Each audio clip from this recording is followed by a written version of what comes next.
Shrimati BD. Jain कन्या महाविद्यालय आगरा एवं हिंदुस्तानी एकेडमी प्रयागराज के संयुक्त तत्वाधान में 13 व 14 मार्च 2026 को 2 दिवसीय राष्ट्रीय संगोष्ठी का आयोजन किया जा रहा है।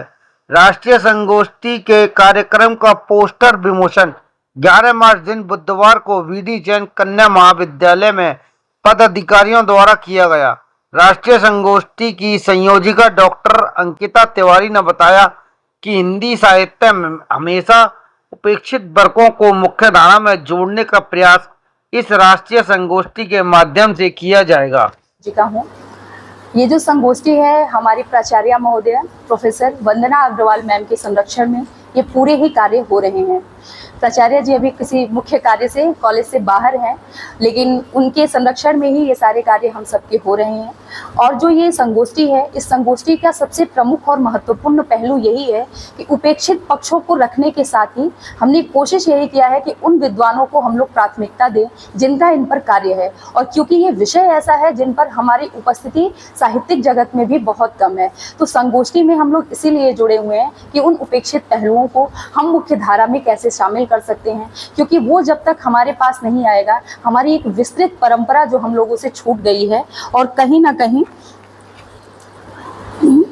हम लोग उस मुख्य धारा से जो छूटे हुए वंचित जो पक्ष हैं, और वो वंचित पक्ष क्यों लाने हैं, क्योंकि अगर वो वंचित पक्ष हमारे समाज में आता है तो न केवल साहित्य समृद्ध होगा, बल्कि उस युग के लोक, उस युग की चेतना, उस युग के जो सृजन के तत्व हैं वो हमारे अपने समृद्ध परंपरा को आगे बढ़ाएंगे। तो उसे हमें छोड़ने की बजाय हमें उसे साथ लेके चलना है। और चूंकि हमारे सरकार की भी ये योजना है कि जो भी उपेक्षित पक्ष रहे हैं, चाहे वो इतिहास के पहलू रहे हों और चाहे अन्य विषय के, हम चूंकि रीतिकाल को इसलिए भी उपेक्षित किया गया है क्योंकि हम देखते हैं कि मुगलों की सत्ता का अवसान का युग था।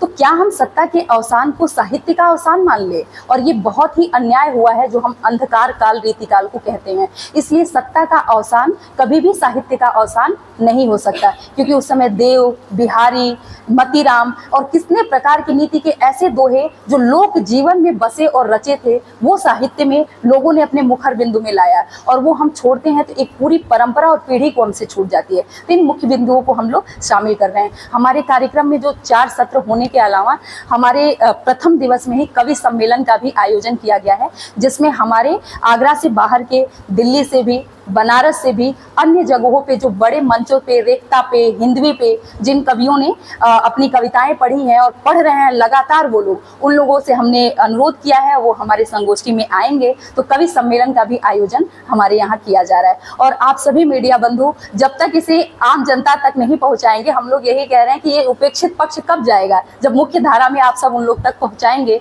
तो हम सब प्रयास किए हैं, इस प्रयास को आप ही लोग फलीभूत करेंगे और अंत तक सफल बनाने में हम लोग के साथ कंधे से कंधा मिलाएंगे।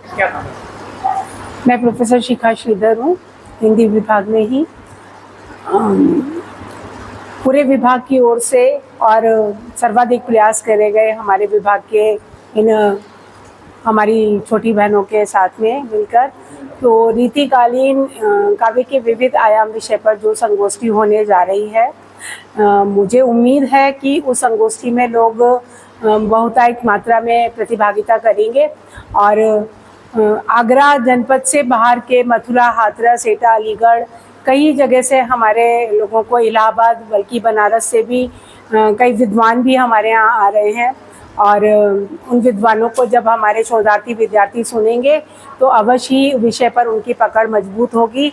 और जो आने वाले भविष्य के परिचय देना चाहूँगी आपको। मैं डॉक्टर अर्चना सिंह हिंदी विभाग से हूँ, और हिंदी विभाग की ओर से हमारे यहाँ पर महाविद्यालय में 2 दिवसीय राष्ट्रीय संगोष्ठी आयोजित की जा रही है 13 व 14 मार्च को। इसमें विभिन्न राज्यों से विद्वजन यहाँ आ रहे हैं जो अपने अपने विचारों को यहाँ प्रस्तुत करेंगे। और रीतिकालीन के साहित्य के विविध जो आयाम हैं, उनके जो उपबिंदु हैं, लोकव्रत, रीतिकाल का लोकव्रत, रीतिकालीन सामाजिक, आर्थिक जितने भी परिवेश है, राजनीतिक परिवेश है, उन सभी उपबिंदुओं पर चर्चाएँ की जाएंगी। और उन चर्चाएँ जो अभी तक जिन पर चर्चाएं नहीं की गई हैं, उन सभी चर्चाओं पर यहाँ पर बिंदु पर चर्चाएं की जाएंगी। और हम उम्मीद करते हैं जिस काल को हम अभी तक अधःपतन कहा जाता था,